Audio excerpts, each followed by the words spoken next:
Tapi cukup Ada ya? lah, cukup lah pokoknya untuk biaya ada. Untuk babi ini sampai Pauta, ruang cerita manuver kata. Oke, selamat datang di Pauta ID para Pauta. Kali ini Ruang Podcast kembali hadir dan mendatangkan seorang influencer yang luar biasa. Tentunya the one and only Jonan Tim Baik. Selamat datang Bang Jonan. Selamat datang aja di Pauta ID. Akhirnya kita bisa ngundang. Oh, ini Pauta ya? Pauta nama channelnya. Jadi kita bisa ngundang seorang yang terkenal sih lebih tepatnya ya. Lebih terkenal. Jadi di podcast kali ini kita bakal nanya seputar perbucinan Bang Jo, seputar kayak kenapa sih bisa jadi influencer di Sumatera Barat sih lebih tepatnya. Pertama gue pengen nanya Bang, kayak siapa sih Jonan_55 gitu. Gue pengen nanya itu dulu. Oke. Jonan, saya terkenal. Sombong banget ya. Tapi dibanding ini jauh sih, tapi nggak apa-apa lah bener. Nggak apa-apa sih. Bego kecil rasa. Sombong lu Jonan. Sombong, tapi Jo mah. Ya, jadi gini. Gue kebetulan ada seorang konten kreator yang berawal dari hobi. Jadi awalnya emang dari hobi aja bikin konten dari zaman SMA, terus sampai sekarang keterusan. Terus juga kebetulan ada duitnya, jadi udah. Oke. Jonan. Berarti berawal dari hobi dan punya duit. Tapi berarti dari SMA sekarang umur Bang Jo kan udah cukup ya. Iya. Karena permasalahan perbucinan belum kelar, umur udah cukup. Tapi kayak dari awal berarti umurnya cukup, bahasanya pintar. Cukup, terima kasih ya. Cukup untuk melakukan pernikahan sih sebenarnya. Iya, terima kasih ya. Oke, tapi gue pengen nanya Bang. Saya tua, iya terima kasih. Oke. Yeah. Tua ya lebih tepatnya. Iya. Kelahiran tahun berapa, Bang? Tapi gue pengen nanya Bang, tapi dari SMA berarti kan? Dari SMA emang awalnya konten apa sih yang Dajo yang kayak, wah konten yang tertarik gitu? Awal bikin konten apa?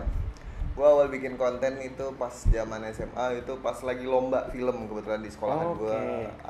Ada tuh materi pelajarannya tentang bikin film. Jadi waktu itu kepala sekolahnya support. Yaudah kenapa nggak ikut lomba aja? Jadi waktu itu gua sempat ikut lomba di Taman Budaya waktu itu di Padang.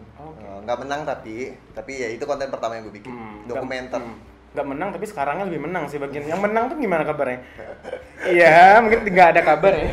Tapi pengen nanya seputar awal sih Bang Jo, kayak gue penasaran kenapa sih namanya #Tim Baik gitu? Tim Baik. Iya. Apa sih kita filosofi orang-orang baik? Karena orang-orang yang follow gue tuh orang-orang baik semua. Orang-orang baik. Orang-orang yang pernah disakiti gitu ya. Karena perbucinannya ya lebih tepatnya. Gue pengen nanya Bang, berarti filosofi Tim Baik itu karena orang baik doang gitu? Iya, karena kita orang-orang baik aja sih. Orang-orang baik. Awal termula bisa kayak naik gitu. Sekarang kan gue terakhir ya ngelihat dulu beberapa mungkin 2 tahun atau setahun yang lalu ya. Itu cuman follower lu cuman 10-an ribu kalau nggak salah. Oh iya, lu udah follow gue dari lama. Iya, gue dari lama karena ya asik juga nih orang kan, karena kontennya benar-benar niat. Kenapa sih sekarang bisa sampai 200-an ribu loh gitu? Itu awal mula 200.000, 150 itu gue beli. Wah, tidak menarik sekali ya. Langsung beli ya. 150.000 langsung beli. Bener-bener naik nih gue beli nih. Bener-bener jual nggak? Nggak apa-apa ya. Jadi serius ya, kenapa 200? Gue juga nggak tahu. Mungkin karena konten yang gue bikin mewakilkan aja buat teman-teman yang lain. Jadi kalau ada yang nonton juga karena mungkin mewakilkan untuk sebagian orang, jadi ngerasa cocok nih, oh Iko dan Bana, jadi mereka suka follow-follow gitu, jadi gampang dapat masanya sih, menurut gue ya. Berarti kalau secara nggak langsung benar targetnya memang orang Sumatera Barat atau Minang dong? Karena So kata far, lu iya. Minang kan, Minang banget loh gitu. So far ya. Oke. Kenapa sih kepikiran awalnya hobi bikin konten? Kepikiran nggak sih sebelumnya jadi selebgram? Kan kalau konten creator konteksnya kayak dia punya ide-ide kan. Kalau selebgram lebih kayak gimana? Kalau nggak secara langsung influencer gitu loh. Kenapa sih kepikiran jadi itu Bang? Untuk jadi influencer, ya karena apalagi ya hobi yang dibayar otomatis ya ini. Gue hobinya bikin konten, bikin video. Terus karena kebetulan ini ada uangnya, balik lagi ke tadi yang ngomong. Karena ini ada uangnya ya udah dijadikan sebagai sebuah profesi yang profesional gitu. Karena kebetulan gue dibayar juga di sini. Oke, dibayar. Karena alat yang menunjang juga ya. Oke, berarti saya nggak langsung karena berarti sebelumnya udah kebayang dong. Gue content creator, kalau gue punya punya masa gue bakal dibayar. Berarti sebelumnya udah kepikiran gitu berarti. Saya nggak langsung. Semua berangkat dari fun. Oke. Kalau kemudian itu menjadi sebuah bisnis ya itu ya belakangan aja sih. Itu kayak bonus aja ketika itu semua mulai jadi profesional dan menjadi uang dan ternyata ada kesempatan terbuka dari mana aja. Ketika semua berawal dari fun aja. Oke. Semua berawal dari fun. Tapi ada nggak sih sebelum menjadi content creator, apakah itu memang cita-cita Bang Jo atau memang kayak ya udahlah, pasti punya cita-cita yang kayak mungkin jadi polisi, astronot mungkin kan gitu. Kan karena juga ada dana gitu sebelumnya. Jadi kebetulan kalau gua dulu anaknya dagang, jadi kuliah juga enggak. Terus juga karena kebetulan gua bercita-cita jadi polisi, fisik nggak bagus. Jadi dokter nggak pinter-pinter amat. Jadi yaudah deh gua dagang waktu itu. Bukan berarti orang dagang juga ini ya, tapi dagang langsung ada duitnya. Jadi ya udah. Karena gua pikirannya duit. Masa depannya duit. Berarti awalnya udah dagang, ya gua punya hobi, udahlah gitu. Langsung jadi content creator. Menarik sih. Gue pengen nanya Bang seputar apa sih, awalnya lebih tertarik ke Jonan ini sih karena seluruh postingan yang Jonan 55 ini soal permasalahan soal cewek atau siapa namanya pacaran. Dona, pacaran Dona. Apa sih awal mula kebentuk ya udahlah ini relate banget nih sama orang-orang. Bang Jo tipe orang seperti apa sih? Tipenya atau tipe untuk konten? Yang di kontennya dulu dong. Kalau di konten gue itu lebih ke kayak bucin. Terus juga orangnya sayang sama pacarnya, takut kehilangan, tapi like apa ya? Lebih ke bucin aja sih. Lebih ke bucin ya? Lebih ke sayang pacar. Sayang pacar tapi selalu bohong ya. Kalau mungkin untuk yang ngeliat tuh bohong mulu kerjaannya ya. Bohong mulu tapi ya sayang pacar ya. Mungkin cara sayang pacar dengan membohongi pacar. Kayaknya kesannya gue tukang bohong banget. Tukang bohong banget ya. Ya terima kasih loh narasi. Oke, siap. Semua orang yang nonton ini tukang bohong aja. Ini pengicung aja gue mah. Baru kalau sampai sekarang itu kan di dunia media sosial kan. Tapi kalau sekarang gimana? Soal percintaannya nih gue pengen nanya gitu. Gue serumit itu kan sih gitu. Kalau pacaran semua orang pasti melalui fase yang sama, selalu ada yang ribut berantem, pacaran pasti ada seru-serunya dan pasti ada ribut-ributnya, nggak selalu juga soal bohong dan membohongi juga, pasti ada hal-hal romantisnya juga. Mungkin kalau untuk realita, gue nggak bisa cerita terlalu banyak karena nanti takutnya jadi malah branding Jonan ke sini nih. Tapi dia ceritanya aslinya ke sini nih. Seolah ada yang ditutupi. Gak balance banget gitu ya. Oke deh. By the way, itu kan konten tuh beda banget sih, Bang. Sama konten creator yang orang pasti beda-beda. Mungkin banyak sih siapa ya dari video individual kan banyak video yang beragam. Tapi lu konsisten dengan cuma telepon, bohongi pacar, putus, balikan lagi. Apa sih yang tercetus kayak ini doang tapi penontonnya rame loh gitu. Karena masih bisa kepikiran seperti itu. Karena kalau menurut Panglima Tangfeng, tahu nggak lo? Panglima Tangfeng? Iya. Orang Cina itu ya? Panglima Tangfeng yang di film Kera Sakti yang dikutuk jadi babi karena jatuh cinta. Oke. Jadi kalau menurut Panglima Tangfeng itu dia bilangnya begitulah cinta. Dari dulu deritanya tidak habis, asik. Jadi gitu sih. Jadi ketika gue tuh bahas cinta, ada sebuah permasalahan yang akan selalu ada gitu. Jadi semua orang generasi, walaupun gue tua sekarang pasti yang kayak lu pasti juga bakal ngerasain. Nah kalau lu tua terus yang di bawah lu pasti ngerasain cinta juga. Jadi relate banget ya. Itu. Jadi kayak ini gue banget nih. Yaudah lo gue ikutin Jonan, gue follow segala macam. Itu kan kontennya teleponan biar relate sama orang soal percintaan. Ada nggak sih Bang panutan lu di sebelumnya konten kreator di SMA pasti ada kayak ini kayak role model gue nih gitu biar gue bisa berkarya itu, ada nggak sih? Dan alasannya apa gitu? Untuk role model gue tidak menetapkan sesuatu karena susah ya kalau kita menaruh sesuatu ekspektasi kita terhadap seseorang terus tiba-tiba ekspektasi kita terpatahkan gitu. Gue ngefans sama orang ini terus tiba-tiba orang itu melakukan hal yang gak gue suka dan kadang gue orang-orang yang follow gue pun gue menyarankan untuk ya udah deh gitu. Karena untuk ngefans sama seseorang tuh seseorang belum tentu sempurna juga. Ntar lo dihianati dong. Gue suka banget sama dia. Ketika kepercayaan gue taruh terhadap satu orang nih, tiba-tiba orang tersebut melakukan udah deh kayaknya berat banget. Makanya gue takut kecewa. Jadi gue tidak terlalu menspesifikasikan. Jadi kalau untuk inspirasi, kalau misalkan inspirasi adalah beberapa orang yang gue tonton kayak gitu. Jadi karena gue ngeliat kayak dari apa ya? Kenapa panas banget ya? Oke. Panas, tolong saya. Kayaknya pembicaraan ini panas banget gitu. Tapi gue pengen nanya Bang, dari segi lighting gitu. Banyak orang yang gimana ya menurut gue dia punya duit dan sebagainya, macam yang lu bilang kan, gue punya dana nih, gue bikin konten yang benar-benar niat. Tapi banyak orang yang kayaknya gue kesannya kayak banget iya sih, karena gue bisa nilai kayak gitu. Karena dari awal gue nanya kan, karena balik lagi ke dana, balik lagi ke uang. Ya kita tidak ada uang. By the way semuanya dipinjam lu nggak sih? Tapi gue punya niat kan. Tapi gue awalnya dulu juga bikin konten waktu SMA itu gue ikut lomba, bahkan ikut lomba ya pakai kamera Nokia E71. Oke, Nokia. Bayangin zaman itu Nokia E71 tuh. Gue ikut lomba gitu, orang-orang udah pada pakai handycam, gue pakai handphone doang. Yang penting niat sih. Awalnya niat ya. Oke, jadi Pota ID ini niat banget ya. Niat. Jadi kayak kita minjem aja dulu ya. Gue niat nggak sih boleh minjem kolaborasi lagi? itu namanya. Oh, kolaborasi sih lebih tepatnya. Oke, keluh kesah sih bang. Awalnya lu dagang kan, gue nggak bahas lu dagangnya sebenarnya sebagai profesi sekarang bisa gue katakan selebgram, terus influencer di Sumatera Barat, apa sih keluh kesahnya? Gue nampak ada orang lain. Oh, kalau gitu banal lu sebenarnya. Mau sih karena gitu di belakang. Kayaknya sombong lu kok kece. Nggak segitunya. Tapi kebetulan gue orang yang berusaha di bidang ini gitu. Jadi lanjutlah pertanyaannya. Gimana? Berusaha aja, berarti kayak suka dukanya apa nggak ada? Berarti nggak lu seneng aja gitu?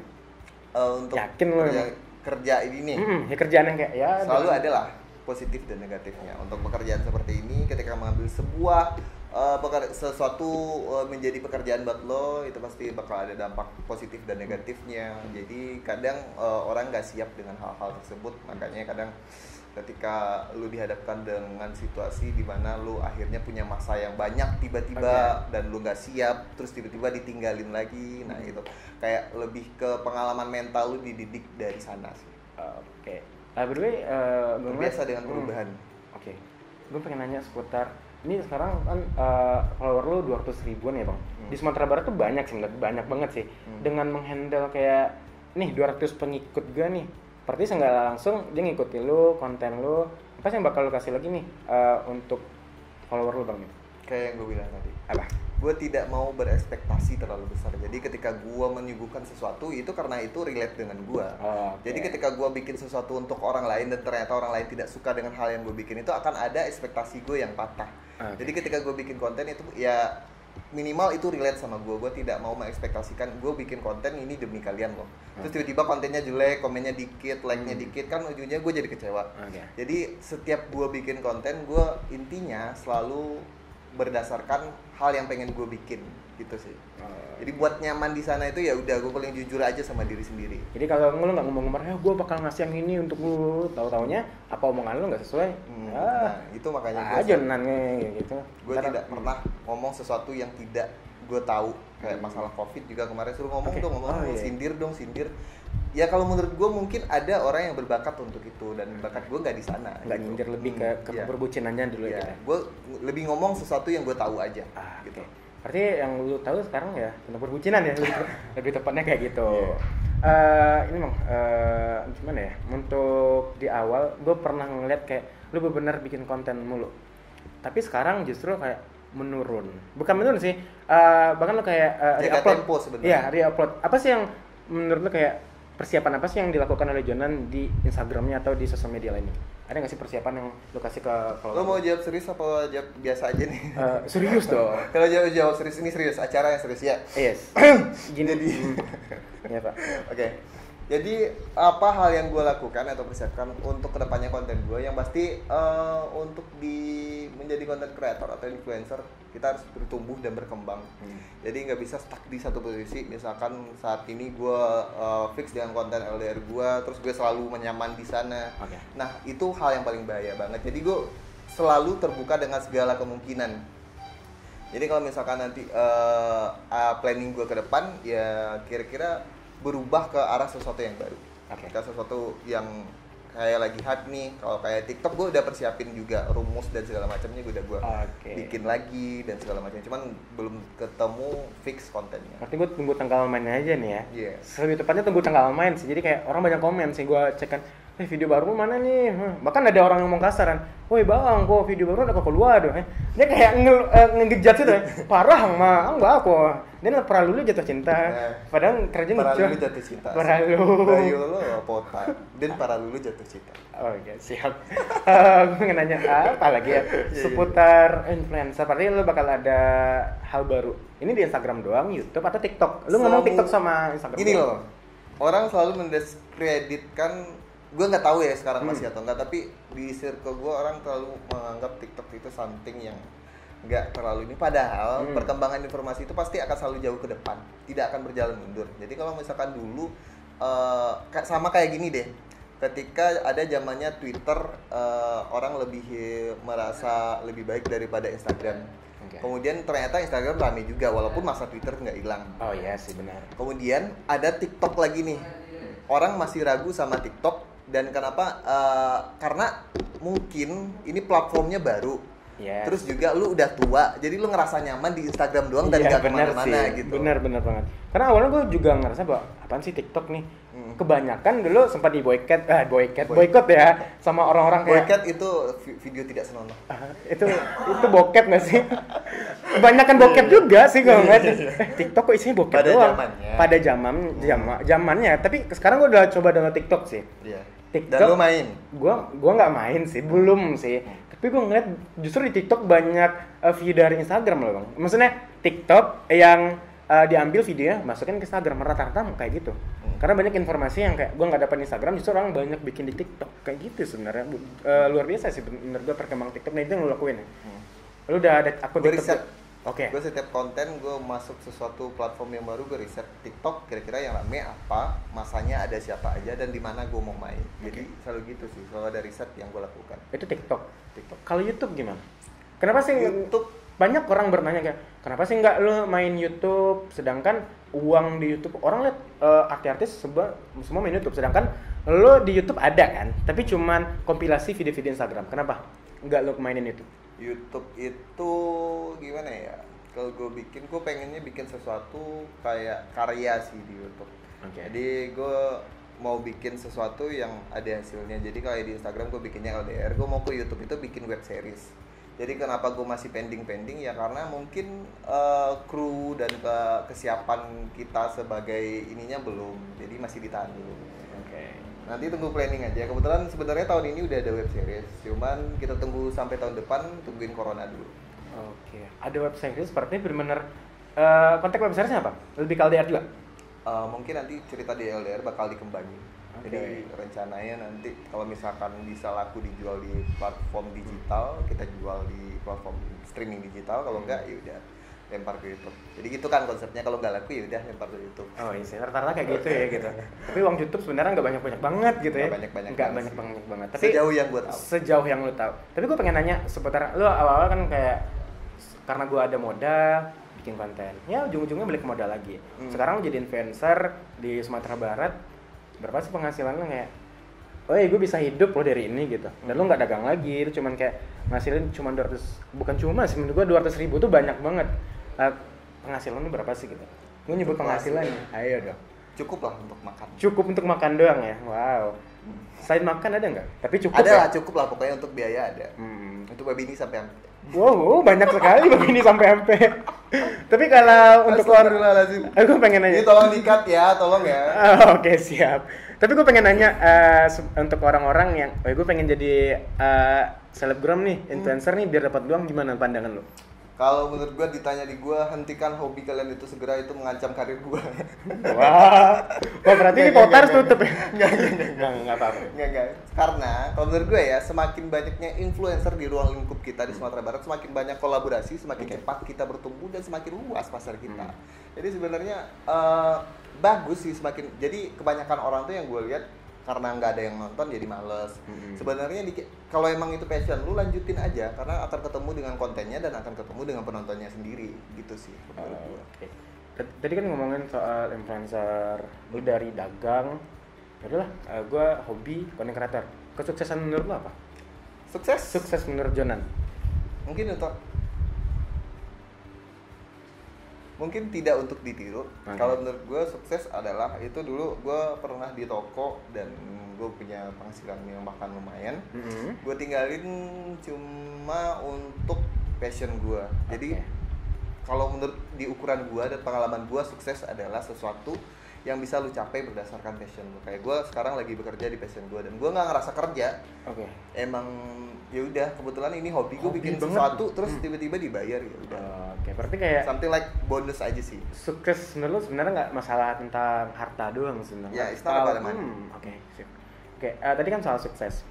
Ketika lo berjalan di dunia sosial media, influencer, selebgram Sumatera Barat, apa sih ketakutan seorang Jonan di dunia yang sedang digeluti?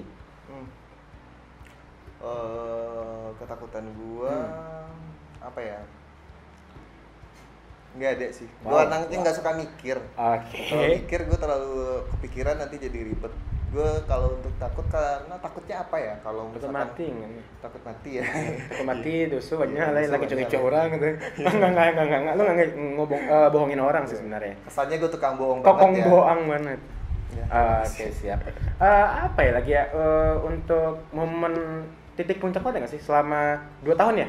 Selama Jonan 55 yang kayak udah berkembang itu berarti udah 2 tahun ya Bang? Iya. Titik puncak lu kayak, wah akhirnya gue kayak ini passion gue, orang ngeliatin karya gue, kapan tuh titik puncaknya? Dan momennya saat apa? Ekspektasi gue belum ngerasa gue berada di puncak karena gue menaruh sesuatu impian gue di atas ini. Dan ketika gue ada di dunia Instagram dan apapun itu kayaknya baru perjalanan gue menuju tujuan akhir gue. Jadi kalau ditanya sekarang puncaknya ya belum kerasa sih, maksud gue masih jauh lah dari apa yang gue pengenin. Gitu. Pesan untuk lu Bang, untuk orang yang pengen, banyak banget anak-anak sekarang kayak pengen menggeluti dunia sosial media. Gue pengen jadi artis nih, minimal dari TikTok atau Instagram. Pesan lu nih untuk orang-orang kayak pengen berkembang atau pengen jadi Jonan tapi versi konten-konten yang lain, gimana? Tetap semangat, yang penting perbanyak kolaborasi dan berkumpul dengan orang-orang yang tepat. Selama kalian satu circle pasti akan ada selalu pembahasan ide baru dan ada inovasi baru. Yang penting itu sih, jangan menutup kemungkinan, jangan merasa superior. Oh dia rancak daripada orang kolai, dia rancak daripada nah itu justru akan menjatuhkan kalian perlahan-lahan. Karena selalu kalau zaman gua dulu patah pas zaman gua SD bilangnya 1 lidi gampang dipatahin. Kalau 10 lidi susah.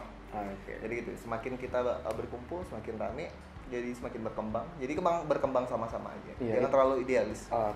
Idealis selalu harus melihat ke dalam sisi bisnisnya. Kalau idealis lo aduh nilai jualnya percuma saja gitu. Tapi harus realistis aja ya Bang ya. Itu yang kita lakukan sekarang oleh Pauta Idea, berkolaborasi sama Jonan. Besok mungkin influencer lain. Fee-nya mahal tadi. Asik. Kan free, kita ada fee segini bisa nggak? Oke. Saya langsung nggak ditawar loh saya ya. Ntar yang lagi nanya penasaran juga kan, Bara lo Pauta kalau bayi ya kok gitu kan. Gak taunya besok langsung Baratu gitu. Baratu padahal itu kayak oh my god, kolaborasi dong, ex Jonan. Wow, tunggu ya influencer selanjutnya kita datangi loh. Oke, ini terakhir sih Bang, pertanyaan gue untuk follower lo. Apa nih pesan lo untuk, lo tadi udah mesen juga sih, jangan terlalu berekspektasi tinggi sama lo gitu. Pesan oleh seorang Jonan _55 untuk 200.000 followernya yang kayak selalu nunggu konten Jonan gitu. Konten lo mana Bang, konten mana? Kayaknya konten gue berfaedah dan selalu ditunggu orang. Asik. Cuma kalau itu kan sekedar hiburan sih sebenarnya gitu. Kalau emang ada yang nunggu, yang penting janganlah gatel tangannya, lo sudah mau follow unfollow lo balik atau follow lo balik. Dan gitu dong. Memang banyak kayak gitu kayaknya. Kayak gitu beko karena udah lama update unfollow. Tapi kok pas update follow lo balik. Itu capek demi apa? Ya udah deh kalau udah follow aja. Kalau mau nonton nanti gue bikin karya lagi. Kok nggak bakal gue menghilang tiba-tiba enggak. Oh kayak ya kesannya Jonan kok selebana gitu. Selebana ya. Orang follow ya kita. Oke deh, mungkin itu doang sih Bang pertanyaan gue seputar ya pembahasan selebgram Jonan di Sumatera Barat sih lebih tepatnya gitu. Gue thank you lah untuk lo yang mau berkolaborasi dengan Pauta ID. Mungkin itu doang ya untuk para Pauta, kita udah collab sama Jonan, bakal ada konten-konten terbaru lagi. Mungkin untuk influencer Sumber yang ngeliat video ini kan kayak ntar bantu promosi ya Bang ya Jo ya. Oke, siap. Ntar untuk next konten bakal ada lagi. Thank you untuk para Pauta yang udah nonton video ini. Jangan lupa like, comment, dan subscribe. Dukung channel ini terus berkembang. Bye!